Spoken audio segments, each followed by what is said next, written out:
এসেছি চিকাশি ইউনিয়নের ১ নম্বর ওয়ার্ড গুলারতারি গ্রাম। আমার গ্রামটা একদম বর্ডার, লাস্ট ধুনুটের উত্তর ধুনুটের শেষ গ্রাম।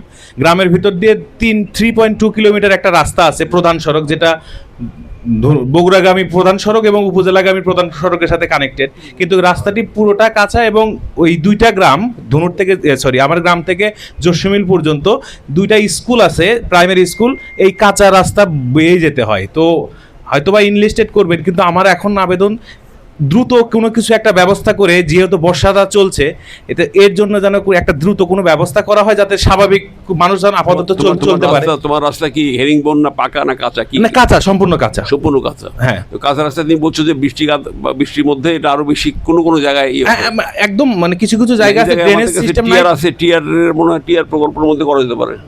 হ্যাঁ, টিআর দিয়ে করা যেতে পারে। 3.2 কিলো। না অত বড় রাস্তা না, এটা টোটাল রাস্তা, কিন্তু কিছু জায়গা আপাতত জায়গায় তোমার, আমি বুঝতে পারছি কিছু জায়গায় রাস্তা খারাপ আছে, আপাতত এটা করেও যেন টিআর প্রকল্প এটা নেওয়া যেতে পারে, দেওয়া যেতে পারে। ঠিক আছে, আমার একটা সম্পূরক দাবি ছিল একটু আসিফ রহমানের। সম্পূরক দাও, তোমরা পার্লামেন্টের ভাষা বলছো, খুব ভালো। আচ্ছা, বলো।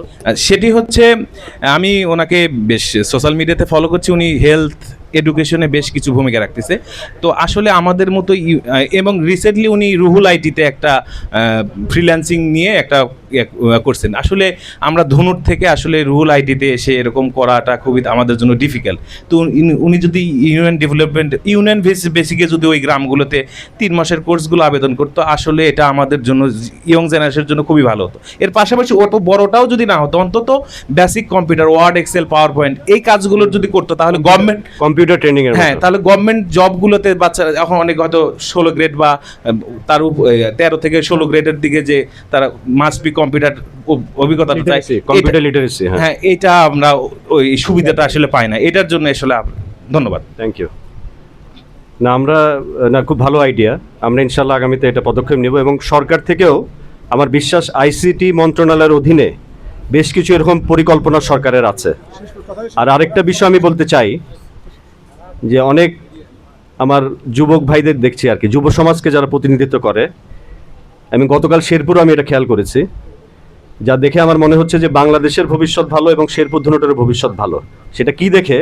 সেটা হচ্ছে যে তোমরা এসে তোমার এলাকার উন্নয়নের কথা বলছো, নিজের কোনো স্বার্থের কথা বলছো না।